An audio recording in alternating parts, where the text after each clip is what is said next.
매일 아침 책 읽기로 하루를 시작하는 행복 습관, 미라클 독서입니다. 오늘 함께 읽어볼 책은 집 떠난 뒤 맑음, 에쿠니 가오리 지음, 신유이 옮김, 소담 출판사에서 펴낸 책입니다. 기사카 리오나는 그날 오후의 일을 거듭 떠올리게 된다. 딸이 놓고 간 편지, 그 편지를 발견했을 당시 방 안의 어스름한 기운과 왼팔에 안고 있던 세탁소에서 막 찾아온 옷가지들. 분명 아주 화창한 가을 오후였고 미국 동부 특유의 맑고 건조한 공기, 그리고 교회 주택지라면 어디라도 그럴 법한 정도의 조용함으로 가득 차 있었으련만 그 기억은 리오나 안에서 시간과 더불어 과장되는가 싶더니 이윽고 숨이 멎을 만큼 아름다운 날이어서 오히려 불온했다가 되고 무섭도록 고요해서 마치 이 세상의 소리란 소리가 다 사라져 버린 것만 같았다가 된다. 9살 난 아들을 아이스하키 클럽에 데려다주고 세탁소에 들렀다 귀가 한참이었다. 오른손에 편지를 쥐고 왼팔에는 비닐 커버에 쌓인 옷가지를 켜켜이 안은 채 리오나는 창가에 서서 바깥을 보았다. 물론 거기에 딸이 있을 리도 없고 방금 전 자신이 지나온 현관포치 너머 키 큰 나무들의 잎이 노란빛으로 곱게 물든 가로수길을 근처에 사는 금발 소년이 스케이트보드를 타고 지나가는 모습만 보였을 뿐이었다. 소년은 빨간 스웨터를 입고 있었다. 남편에게 이어서 오빠에게 전화를 건 것은 저녁 때가 다 되어서였다. 그 때문에 리오나는 나중에 남편에게 핀잔을 듣게 된다. 어째서 바로 연락하지 않았냐고, 대체 생각이란 게 있느냐며. 하지만 몇 번을 다시 떠올려 봐도 딱 그 부분에 관한 기억만 사라지고 없었다. 편지를 발견했을 때 자신이 어떤 기분이었는지, 당연히 놀라고 두려웠을 테지만 한편으론 묘하게 냉정했던 것도 같다. 인정하고 싶지 않았는지도 모른다. 그리고 자신이 뭘 생각했는지. 아무 생각도 할 수 없었거나 반대로 온갖 생각이 들었는지도 모르겠다. 그리고 아마도 별일 아니겠거니 여기려 했으리라. 딸도 이츠카도 어차피 애들이다. 그러니 곧 돌아올 거라고 대수롭지 않게 여겼다. 아니, 그랬을까? 어쩌면 그 반대였는지도 모르겠다. 어쨌든 이미 엎으러진 물이라고.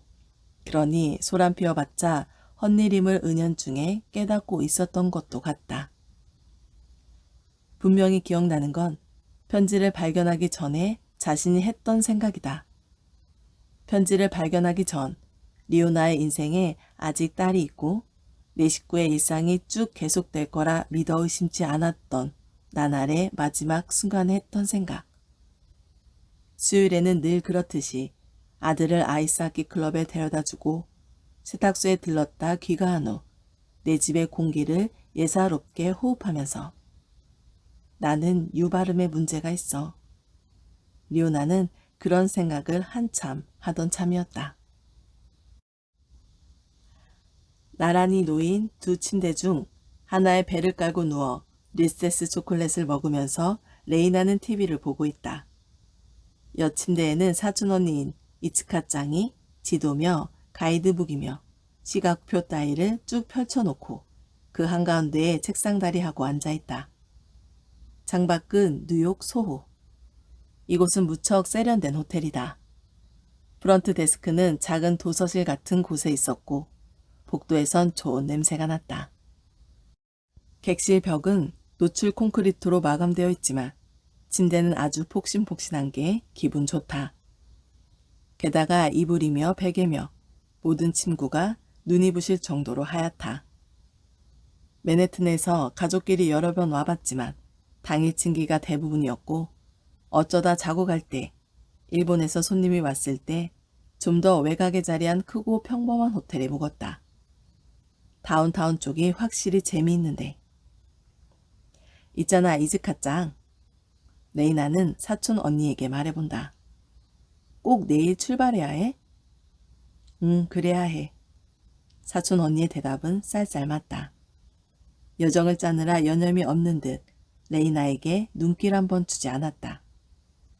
그치만 이분군에 예쁜 옷가게라든지 잡화점 같은 게 잔뜩 있잖아. 아마 맛있는 빵집이나 카페도 엄청 많을걸? 이번에는 대답도 없었다. 도리 없이 레이나는 다시 TV로 의식을 되돌린다. 베터 댄 더 파이 재방송이다. 얼마 전까지 학교 여자애들 사이에서 인기 있었던 드라마인데 집에서는 못 보게 했지만 다행히 녹화해둔 친구가 있어서 그 아이 집에서 레이나도 전편을 거의 다 봤다. 7명의 고등학생 이야기로 연애하고 싸우고 성폭행 당하고 자살 미수를 일으키고 어린아이를 도우려다가 차에 치여 한쪽 다리를 잃고 부모의 빚을 갚기 위해 다니던 학교를 중퇴하고 돈벌이에 나서고 속아서 자신이 모르는 사이에 마약 운반책이 되는 바람에 경찰에 붙잡혀 가기도 한다. 매회 굉장한 일들이 일어나다 보니 한시도 눈을 뗄 수가 없었다. 레이나는 굉장한 일이 좋다. 굉장한 일은 TV 드라마나 영화나 책 속에서만 잔뜩 일어난다. 레이나네 집에서는 그런 종류의 TV 프로그램은 거의 볼 수가 없고 영화관에도 아주 가끔씩 밖에 데려가 주지 않지만 책은 얼마든지 읽고 싶은 만큼 사준다. 일본에서도 그랬고 미국에 오고 나서도 그렇다. 그래서 레이나는 지금껏 책을 많이 읽었다. 셀린저를 비롯해 미란다 줄라이, 데니스 루에인, 무라카미 하루키, 요시모토 바나나, 다자이 오사무가 쓴 책도 읽었다. 좀 더 어렸을 때는 이상한 나라의 앨리스라든지 곰돌이푸, 나니아 연대기를 읽었다. 재미있었던 책은 그 밖에도 이것저것 많지만 바로 얼마 전에도 엄마 책장에 꽂혀있던 아마릴리스라는 책을 읽은 참이었다. 가장 좋아하는 건 뭐니 해도 어빙이다. 어빙의 소설 속에선 굉장한 일이 끊임없이 일어난다. 여기 초등학교로 전학 온 후 얼마 지나지 않아 레이나는 책벌레라는 별명을 얻었다. 그 별명을 붙여준 사람은 학생이 아니라 교사였고 딱히 놀림받거나 따돌림 당한 건 아니었지만 그래도 벌레 따위로 불리는 건 기분 나쁘고 마뜩지 않았기 때문에 중학생이 된 후론 될 수 있는 한 학교에서는 책을 읽지 않고 아이들 사이에서 겉돌지 않도록 엄마 몰래 싸구려 화장품을 사서 바르거나 전혀 관심 없는 원 디렉션 밴드에도 관심 있는 척했다. 그 5 멤버 중에 누가 제일 멋있어 보이는지 물어오면 바로바로 대답할 수 있게 준비도 해두었다. 레이나, 플래그 스톱이 뭐야? 이츠카 짱이 물었다. 작은 역. 평소에는 열차가 서지 않고 그대로 통과해버려. 누군가 타거나 내리려는 사람이 있을 때는 다르지만 타거나 내리는 사람이 있는지 없는지 어떻게 아는데? 몰라. 연하인 레이나는 냉큼 대답했지만 나이가 아래여도 이 나라에 관한 일은 자신이 가르쳐줘야 하는 입장이었던 것을 떠올리고는 잘 모르겠지만 표를 사면 연락이 가지 않을까? 차장한테. 라고 상상해서 말해보았다. 침대에서 내려와 리세스 초콜릿 포장지를 휴지통에 버린다. 그래? 이츠카 창은 그다지 믿업지 못한다는 투로 말했다. 그럼 이티는 뭐야? 이티? 모르는 거라서 되묻고 난 후 사촌 언니가 읽고 있는 것이라기보다는 읽어보려는 것을 들여다보니 그건 열차 시각표였다. 아, 이스턴 타임존의 줄임말이야. 동부 표준시라고 하지? 여기 보면 시티니 MT라고 쓰여있잖아. 시티가 센트럴 타임존이고 MT가 마운틴 타임존. 미국은 국내에서도 시차가 있으니까. 그르르르 하고 앓는 듯한 소리를 내고서 이츠카 짱은 시각표를 팽겨쳤다. 아, 이건 진짜 뭐가 이리 복잡해. 책이며 지도가 널려있는 침대 위에 덜썩 드러눕는다. 하늘색 셔츠에 군천색 스웨터, 그리고 청바지. 이츠카 짱은 파란색을 좋아한다. 그러고 보니 여름에 입었던 비키니도 선명한 파란색이었다. 그래서 짧은 머리에 키가 크고 빼빼 마른 옛날부터 자라는 이 사촌 언니의 가슴이 어른처럼 풍만해진 것을 보고 올여름 레이나는 경악했다. 이츠카 짱가는 일본에 살 때 자주 어울려 놀았다. 부모들끼리 친하고 집도 가깝다 보니 서로의 집을 자주 오갔고 여름에는 바다로, 겨울에는 스키장으로 두 가족이 함께 다녔다. 할아버지 할머니가 사시는 오카야마 집에서는 둘이 한 방에서 나란히 이부자리를 깔고 잤다. 아버지 일 때문에 레이나가 미국에 온 후로는 1년에 한 번 귀국할 때 그리고 이츠카 짱네 가족이 이쪽으로 놀러 왔을 때만 만날 수 있었지만 이번 여름부터 이츠카 짱이 이곳 학교에 다니게 되어서 레이나 집에 살고 있다. 살고 있었다고 해야 하나? 이렇게 둘이서 지금은 집을 떠나 있으므로. 우리 지금 소호에 있다고. 신나는 감정과 믿기지 않는 감정을 반반씩 안고 레이나는 말했다. 그리고 내일은 뉴욕을 떠난단 말이지. 우리 미국을 봐야 해. 그렇게 여행을 제안한 사람은 이츠카 짱이었다. 레이나 방에서 몇 날 며칠 동안 계획을 다듬었다. 그게 마침내 현실이 된 것이다. 이츠카 짱, 레이나 가슴이 두근두근거려. 온몸에서 솟구치는 기쁨이 그대로 배어나오는 목소리로 레이나는 말했다. 둘만의 여행이란 조금 굉장한 일이다. 그렇지 않을까? 우리 어디든 갈 수 있는 거지? 대답은 알고 있지만 다시 한번 묻는다. 사촌 언니는 벌떡 일어나 싱긋 웃고 나서 레이나가 듣고 싶었던 말을 해준다. 물론이지. 못 갈 이유가 없잖아. 레이나는 좋아라 외치며 사촌 언니의 뺨에 자기 뺨을 갖다 댄다. 창밖은 해질녘으로 가로등이며 상점의 불길이 길 위에 부드럽게 넘쳐 흐른다. 레이나, 너 피넛버터 초콜릿 냄새나. 이츠카 짱이 그렇게 말하며 웃었다. 국제 전화가 걸려온 시각은 오전 6시 50분. 미우라 신타로는 아직 자고 있었다. 니오나 짱이야. 이츠카가 또 뭔 일을 저지른 모양이야. 흔들어 깨우는 아내한테서 무선 전화기를 건네받았다. 신타로는 눈을 껌뻑이며 졸음을 쫓고 한쪽 손으로 머리를 극적인다. 잠에서 깰 때면 늘 두피가 근지럽다.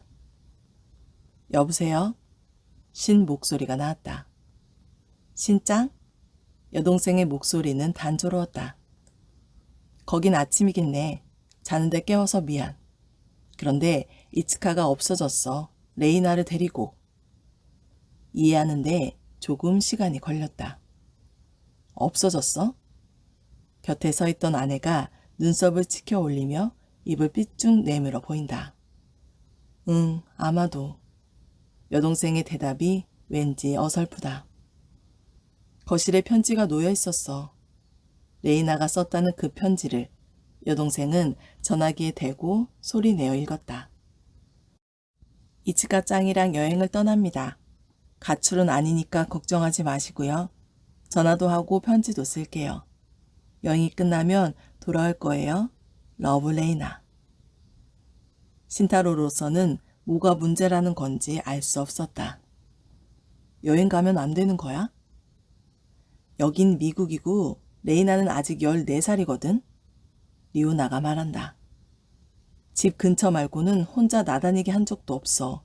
어딜 가든 차로 데려다주고 데려오는 거 알잖아. 알고 있었다. 여행이라면 어디로 갔는데? 리오나는 한숨을 내쉰다. 그걸 모르니까 걱정이지. 어디에 가는지 언제 돌아오는지도 쓰여있지 않으니까. 아내가 신타로의 어깨에 가디건을 걸쳐주었다. 하지만 전화하겠다고 했으니 기다리면 되는 거 아니야? 레이나는 아직 14살이거든. 힘없는 목소리로 리오나는 같은 말을 되풀이했지만 곁에 있는 아내는 이미 긴장이 풀린 모습이었다. 신타로의 말과 어조로 보아 심각한 사태가 아님을 판단했으리라. 이츠카도 아직 17살이잖아. 물론 어린애는 아니야. 원래대로라면 고등학교에 다닐 나이니까. 외동딸인 이츠카는 반년 동안 등교 거부를 이어오다 작년에 고등학교를 자퇴했다. 학교 성적은 좋았고 고졸 인정시험에도 합격했기에 미국 대학으로 유학을 보냈다. 하긴 아직 학부생은 아니고 대학 부설 어학원에 다니는 몸이었지만 그 애는 외모도 그렇고 말하는 것도 어른스럽지만 아직 미성년자임에는 변함없어.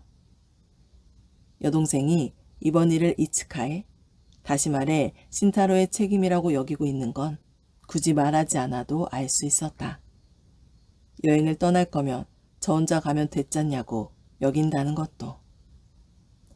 학교만 해도 둘 다 이미 신학기가 시작됐는데 남편이 돌아오면 아마도 경찰에 연락하게 될 거라고 리오나는 오빠에게 말했다.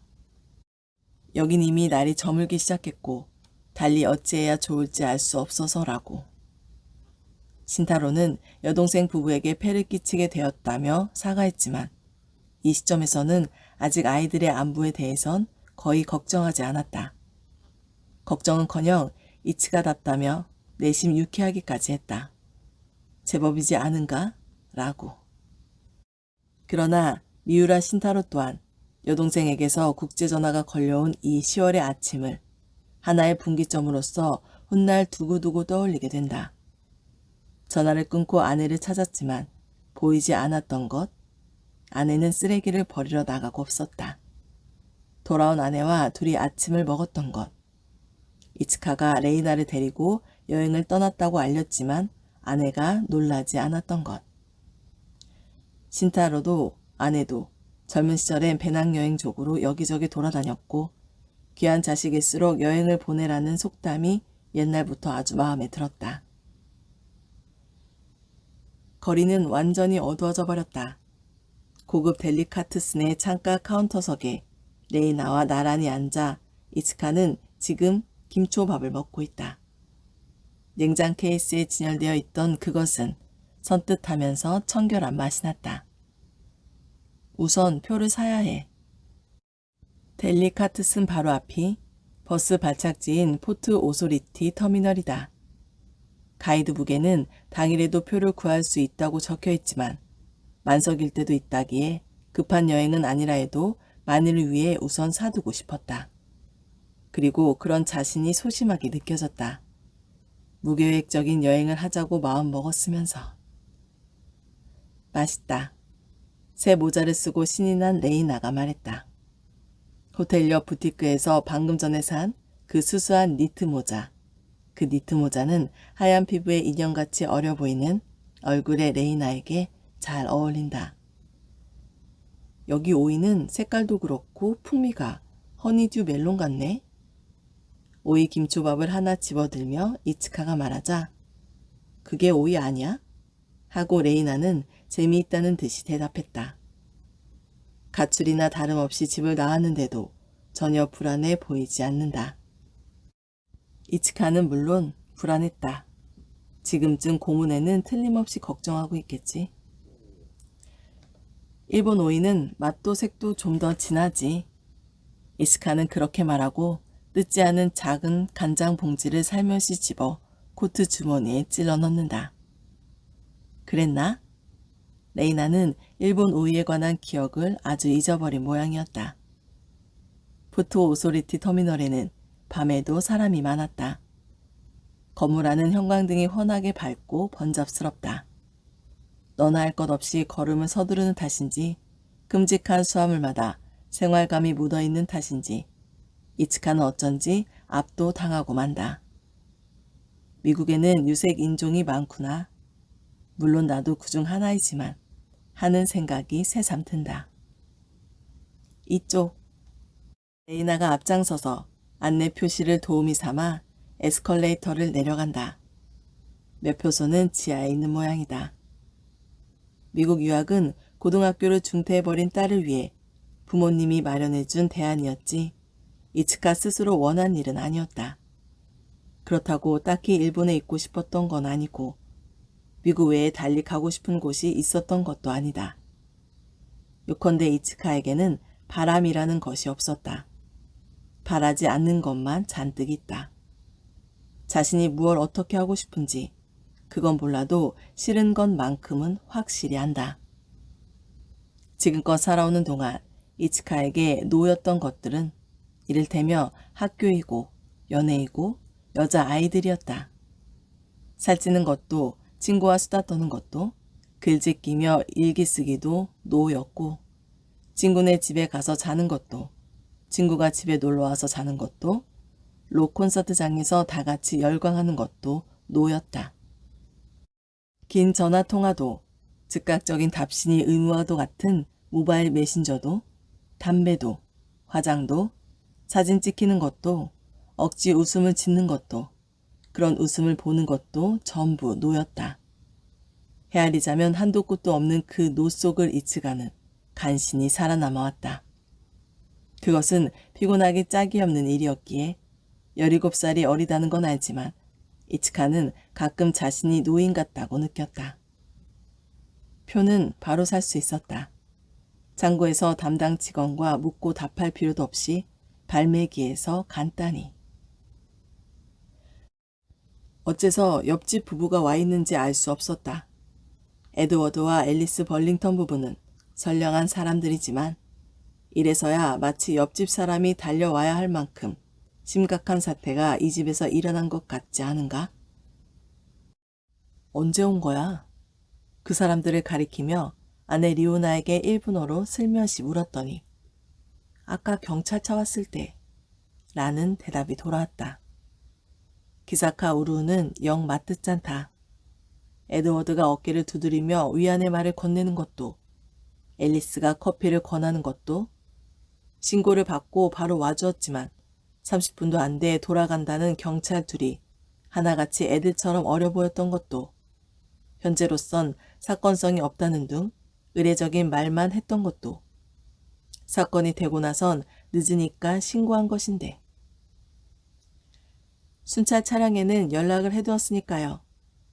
뚱뚱한 흑인 여성 경찰이 말했다. 근처에 있으면 찾을 수 있을지도 모릅니다. 라고. 있을지도 모릅니다.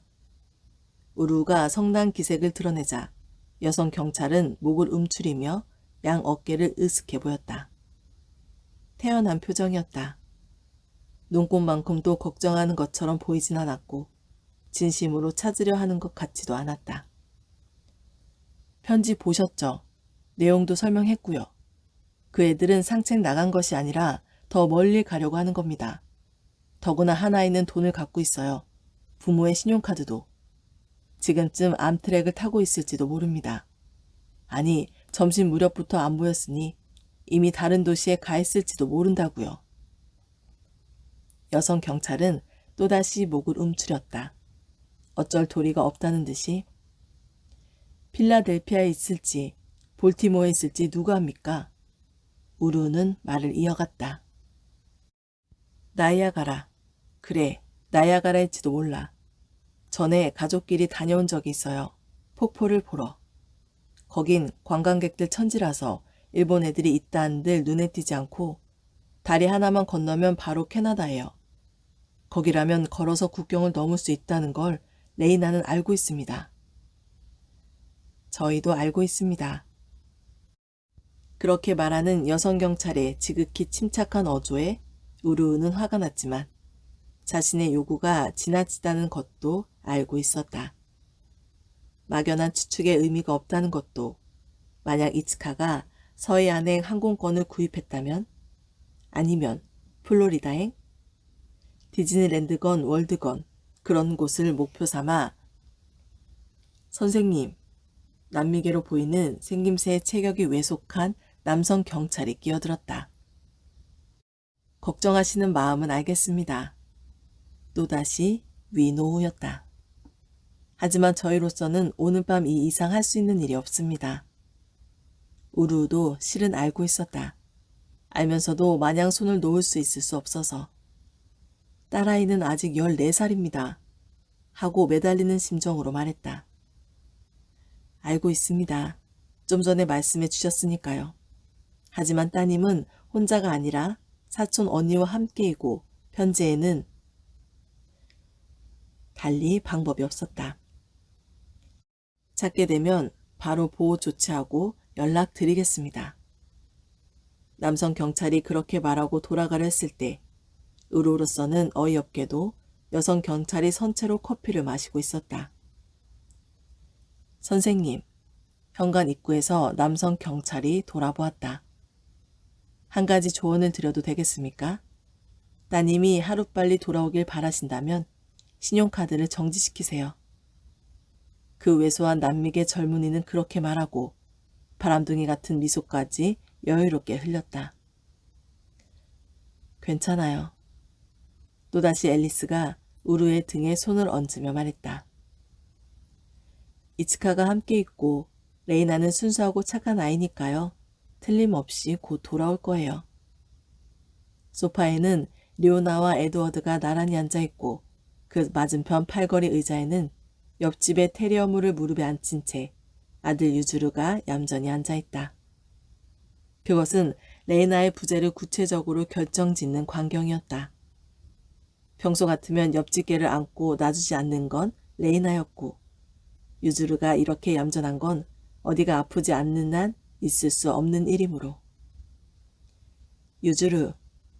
우르는 갑자기 아들이 딱해 보여 말을 걸었다.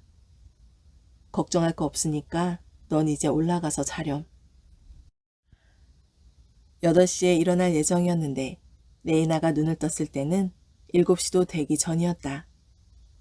블라인드 탓에 방 안은 어둡다. 그래도 사물의 형체가 전부 또렷이 보일 정도로는 밝았다. 옆 침대에서 자고 있는 이츠카짱이 깰새라 살그머니 창가로 간다. 블라인드 옆 틈새로 바깥을 보니 이미 햇님이 떠올라 있었다. 화장실에 다녀온 후 욕실 거울에 비친 자신의 모습을 찬찬히 본다. 많이 큰 목욕 가운을 입고 선 것은 분명 여느 때와 다를 바 없는 자신인데 지금 집을 떠나 이런 장소에 있다는 것이 어쩐지 믿어지지 않았다. 레이나 방에서 수도 없이 작전 회의를 하던 중에 이츠카짱과 둘이서 이번 여행에 관한 여러 가지 규칙을 정했다. 예를 들면 이런 거다. 짐은 최소한으로 한다. 육로로 이동한다. 누가 물으면 이츠카짱은 21살이라고 대답한다. 누가 물으면 일본에서 온 관광객이라고 대답한다. 집에 전화할 때는 공중전화를 이용한다. 휴대전화는 긴급할 때만 사용하고 여행하는 동안에는 전원을 꺼둔다. 편지는 언제 어디 때 써도 상관없지만 구체적으로 어디에 있는지 언급한다거나 다음 행선지를 밝혀선 안 된다. 그리고 그 중에서도 가장 중요한 2가지 원칙은 앞으로 이 여행 기간 동안에 일어난 일은 영원히 둘만의 비밀로 한다.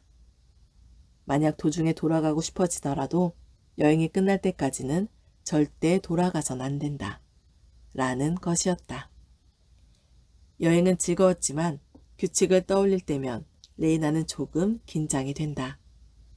규칙이란 깨면 안 되는 것이므로 깰 생각 따위는 없다 해도 중요한 것이다 싶으면 그 점만으로도 굉장히 긴장되고 만다. 왜 그런지는 모르겠지만 레이나는 중요한 것이 늘 두려웠다. 이츠카짱은 8시 10분 전에 일어났다. 둘이서 차례대로 샤워를 한 후 아침 식사를 거르고 체크아웃했다. 엄마가 알면 화를 낼 거라고 레이나는 생각했다. 집에서는 절대로 아침을 거를 수 없으니까. 먹고 싶지 않아도 시간이 없어도. Have a nice day. 호텔 직원의 인사말을 등 뒤로 들으면서 문을 나서자 바깥은 눈이 부실 정도로 밝았다. 아침. 레이나는 저도 모르게 소리내어 말한다. 지금이 아침인 건 알고 있었고 이츠카짱 또한 당연히 알고 있으련만. 걷다 보니 거리의 냄새가 점점 달라졌다. 신선한 바깥 공기, 음식물 쓰레기, 배기가스, 커피와 페스트리, 그리고 지하철 입구에서 비어져 나오는 쾌쾌한 냄새. 금방 돌아올 거니까. 계단을 내려가면서 마음속으로 가족에게 말했다. 가족에게, 하지만 어쩌면 자기 자신에게. 레이나, 쪼꼬미 양파 얼굴 기억나? 옆에서 이츠카짱이 물었다. 쪼꼬미 양파 얼굴? 되물었지만 실은 기억하고 있었다. 레이나가 양볼에 바람을 넣어 불었을 때의 얼굴을 말하는 것인데 그렇게 하면 작은 양파를 똑 닮았단다. 레이나가 아직 유치원에 다니던 무렵 이츠카짱이 그것을 발견했다. 이후 종종 해보라고 졸라댔고 그때마다 레이나는 뺨을 빵빵하게 부풀려 보였다. 다 기억하면서 레이나는 거짓말이 서툴다니까. 개찰구를 통과하면서 이츠카짱이 웃는다. 기억나지 않는다고 말 못한 이유는 레이나도 뒤따라 웃음이 터지고 말았기 때문이다. 해봐. 이츠카짱이 조른다. 응? 해봐봐. 지하철을 타고 가는 내내 졸라댔지만 레이나는 응하지 않았다. 그 얼굴이 지금도 나올지 어떨지 자기 자신도 알 수 없었기 때문이다. 오늘 미라클 독서는 여기까지 읽도록 하겠습니다. 오늘도 감사합니다.